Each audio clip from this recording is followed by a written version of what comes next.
Hey, Marion, I like your outfit. Nice jeans and t-shirt. Oh, thank you. Where'd you get it? Actually, my t-shirt is a hand-me-down from a friend of mine who was leaving, so she gave me some of her clothes. Oh, really? That's Oh, what I'm okay. wearing. That's that's cool. Like if I know the person that wore the shirt before, Mm, I'll wear it, yeah. but I will never go to a secondhand clothing store or a used clothing store. I think that is Really? disgusting. Why? Well, I mean, if you don't know who wore it before. But they're washed, Todd. You know? Yeah, but okay, first of all, what if the person that wore it was just the type of person that you really hated? There was something about the person you just really didn't like. And then now you're wearing that person's clothes. Mm. Doesn't that disgust you? No, do you think a person's personality rubs off on their clothes No, and then but it survives the wash cycle in your washing machine? okay, right. I see what you're saying. But I'll put it to you this way. Okay. Imagine that you work with somebody. Yes. Okay, so at your job, is there somebody that you don't like? Yes. Okay, now imagine that there's a clothing bin and Mm. people can put clothes in there, Mm-hmm. and you see a shirt and you like it, Mm. and you're just about to take it, and then someone says, "That's that person's shirt." Mm-hmm. Would you still take it? I probably wouldn't. Right. See? But yeah, only because I wouldn't want to feel like that person had done me a favor in some way. I Right. wouldn't like to be beholden to that person if I don't like them. Right. Yeah. I mean, I don't know. I guess it's good to have secondhand clothes if people don't have anything or, Mm. for Well, charity and things like yeah. that. Well, actually, when I was in college, I didn't have very much money, so the only clothes I could buy were second-hand clothes. So I actually really got to like going around the charity shops and finding clothes that I really liked. So nothing that was following the trends of the moment, but in college that really doesn't matter. I think Right, right. it's better to wear something you feel comfortable in, and I think there's a real sense of achievement when you find something that you've wanted for God knows how long. For example, I found a brown suede jacket one time in a charity shop. And I thought, oh my God, this is exactly the type of suede jacket that I have been longing for, but I could never afford that jacket at full price. Even at half price in a normal shop, I could never have had it. So actually, most of my wardrobe at home is secondhand clothes, I would say. And Hmm. I love it. I will go to a secondhand clothes shop before a normal clothes shop any day. It's so much more fun. Well, that's very interesting. You you have fun shopping at those stores, and I I will. Hey Todd, you're exactly the person I was looking for. yeah, I have a favor to ask you. sure. Well, the thing is, I'm thinking about buying a computer, okay?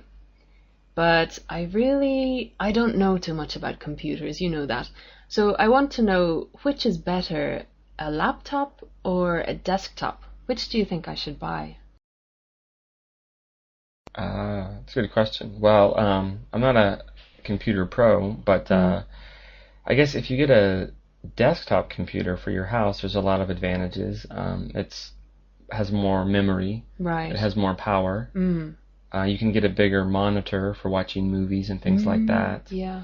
And I think the number one reason that I like the desktop is it doesn't break, and it can't be stolen.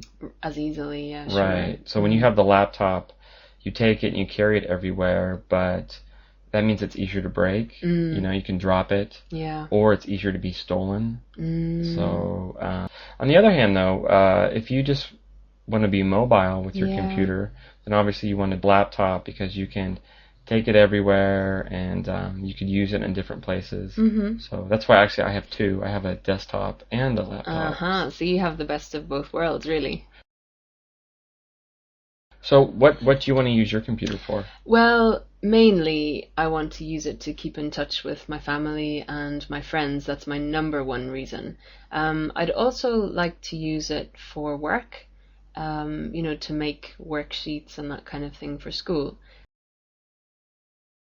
And the other thing, what was the other thing? Oh yes, I want to use it to store my photos from my digital camera. That's really important to me because I'm afraid I'm going to lose one of the CDs and all of those photos or something like that.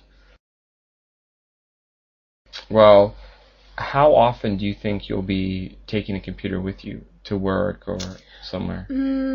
I don't know really. I mean, I suppose I could just buy a laptop and leave it at home, couldn't I? Sure.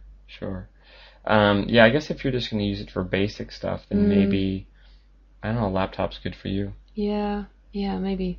It's so confusing. It's such a big decision for me. I don't know what to do. Thanks, though, for your advice. Sure.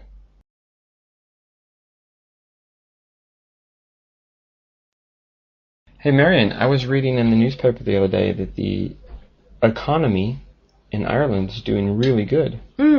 Yeah, it has been doing really well now for quite a while, for a number of years.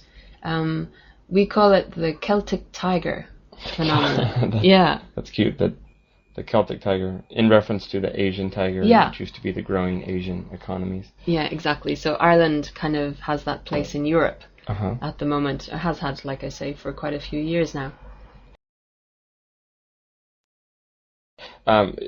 Like what industries are going really well in Ireland, or what's making this happen? Above all, the computer industry. Yeah, I mean, we have lots of computer companies, companies making those computer chips. Right, right. I think actually I read somewhere that Ireland is the #1 producing country of either those computer chips or some other element of a computer. Because I was very surprised and shocked that my small country could be #1 in that arena. So we also have quite a number of people who moved to Ireland from other places in Europe. So we have a lot of speakers of different languages in Ireland, and that has been used to set up call centers. So, for example, if you buy a mobile phone in Italy, and something goes wrong with your mobile phone, you ring up a help desk and say, "Oh, sorry, my phone is broken, could you help me?" And the person who responds to you will probably be sitting in a call center in Ireland. Oh, that's pretty cool. There are so many of them in Ireland. Actually, I've worked for 3 of them at different stages in my life. So we have ones for computer companies, for mobile phone companies, and what else? For some insurance companies, actually, and banks. Yeah. That's pretty cool. Actually, I read that one of the reasons for the turnaround is the good university system, or the education system in Ireland is quite top-notch. Yeah, well, I mean, education has been very important all the way along in Ireland because of the fact that Irish people weren't allowed to have an education under British rule. Then once we got independence, all along people were fighting to have education for their children, and children used to be taught in hedge schools. So the teachers were in at the side of a field, basically, teaching kids. And then if the policeman came or something, everybody would scatter, and, they didn't have any resources or anything. So in the minds of Irish people, I think education has a very special place. And it is true that the university system is very well thought of and very well recognized throughout the rest of Europe, I think. All right, well, sounds good. Thanks, Marion. So, Marion, for people that go to Ireland, what's one place they really should visit? Well, one of my favorite spots is called the Cliffs of Moher. Cliffs of Moher? Yeah, and that's on the west coast of Ireland. It's quite near Galway, so it's a little bit to the south of Galway, I think. Okay, so it's near Galway. Yeah. Okay. That's a city on the west coast of Ireland. What is this place, the Cliffs of Moher? The Cliffs of Moher are, as far as I know, they're the tallest cliffs in Europe. Really? The tallest? Yeah. I'm pretty sure. Definitely the tallest cliffs in Ireland, but I'm quite sure that we have that distinction, that they're actually the tallest cliffs in the whole of Europe. Wow, that's pretty cool. Yeah, yeah. So, when you go to these cliffs, what can you do? Can you climb down them? Or? No, you can't. What? I think if you tried, you might end up in the water and you may never get up again to see Serious? from the top of the cliffs. Yeah, it's quite scary. When I went there for the first time, I was quite young, and I went with my mother and brother and uncle.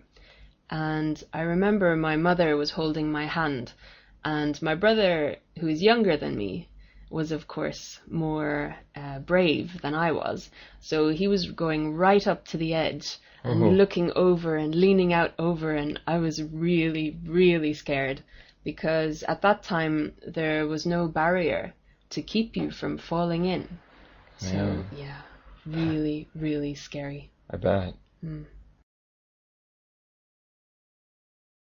So, when you go to the Cliffs of Moher, is it really windy? Does it rain a lot? Yeah, it's quite windy because you're right on the edge of Europe. Basically, you're facing the Atlantic Ocean, which can get quite quite turbulent there. So you can see the waves crashing up against the cliffs.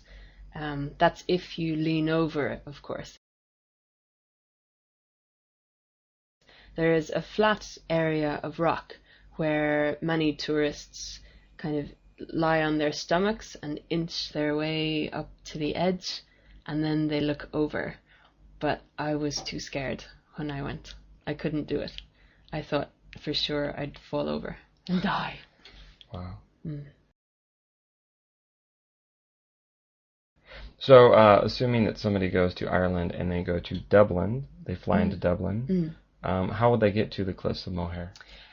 Pretty easily, actually. From Dublin, you have the choice of going either by train directly across to Galway. Then from Galway, you would need to take a bus. So you could go from Dublin to Galway by bus as well, but the train is probably more comfortable. And then it would be a short-ish bus ride to the Cliffs of Moher. But obviously in Ireland, your best bet is really to hire a car if you can. Okay. Well, sounds like a good place to go. Thanks, Marion. No problem. So, hello, Terry. Hello. Now, Terry, Terry, you do bicycle trips in America, and you take long trips. Can you talk about the last bicycle trip you did? Okay. The last trip that I did in the summer, I started in Vancouver, British Columbia, and rode down the west coast to San Diego. Took about 6 weeks to do that. Wow.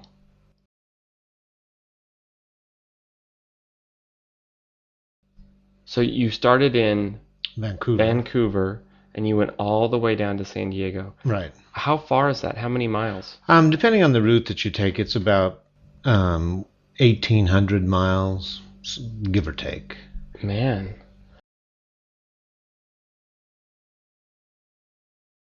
So do you train before you do this? Actually, no. For this particular trip, I didn't do any training. I just started out in once I took the bus from Salt Lake City up to Vancouver and got to the bus station in Vancouver, put my bicycle together, put the gear on the bicycle, and the first day I only rode about 25 miles, and then I slowly increased them. So I guess it's kind of training as you go. Man, that's incredible. Now, is this the first bicycle trip you've ever done? No, actually, I've done 5. I don't know. I've probably done 4 or 5 long trips in the United States. Man, do you always go along the West Coast? No. I've originally my first long trip was with a nonprofit organization out of the United States, Adventure Cycling, and we cycled the Trans-America Trail, as it's known. It goes from Yorktown, Virginia, to Astoria, Oregon. That was a 3-month self-contained camping trip with a group of about 13 people. Wow, and you rode all the way from Virginia on the East Coast to Oregon on the West Coast. Right. And how many miles was that? It's about 4,300 miles. Oh, that's a long way. Yeah. Wow. But it's like eating an elephant, one bite at a time. One day at a time. Wow, that's cool. All right, well, thanks. We'll talk more about your bicycle trip, but thanks, Okay. Terry. Sure.